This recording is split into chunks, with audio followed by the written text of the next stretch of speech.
after 3? 4. Do you have $4? What's the next thing after 4?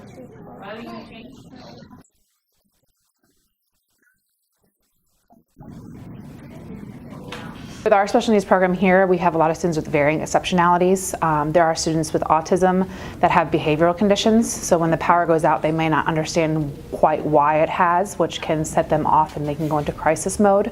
So storms like Hurricane Irma can really affect people with special needs.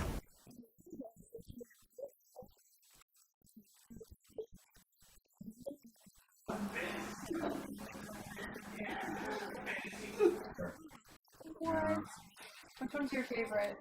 We serve 6 individuals with intellectual disabilities, including autism, in community residential homes, just like the one we're in front of today.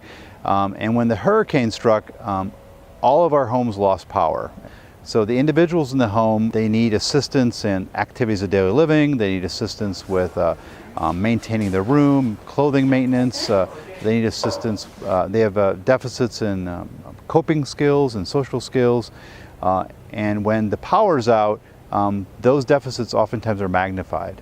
Tainted Corporation is raising money for generators like this one to help prevent future fatal injuries and to prepare for hurricanes to come. Had prepared a variety of things we prepared for the hurricane. It's starting with we have emergency water at each one of our homes, we have emergency food supply, flashlights, some of those basic kinds of things. And then we have a few generators that we have had that we can move from house to house if there's a power outage. But with the hurricane came, all of the homes lost power. We coped the best we could given the situation. During the hurricane, it was very difficult because the house was hot. You couldn't see very well. The guys were frustrated. You really couldn't function very well. There was a lot of stress because there wasn't any power. Well, my biggest concern obviously was for my son Craig living here in the group home, because I did feel like I needed to bring Craig home with me for safety reasons.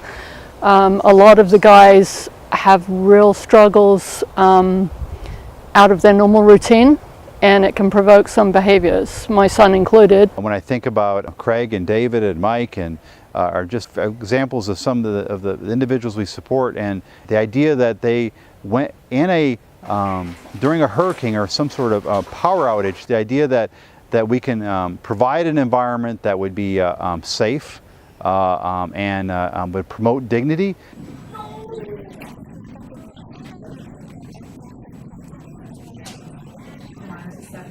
Power is really difficult for my household personally, because my husband has end-stage renal disease, so he has special needs and needs a dialysis machine at home, which has to be powered with electricity. Sometimes we'll go to a hospital because we don't have power.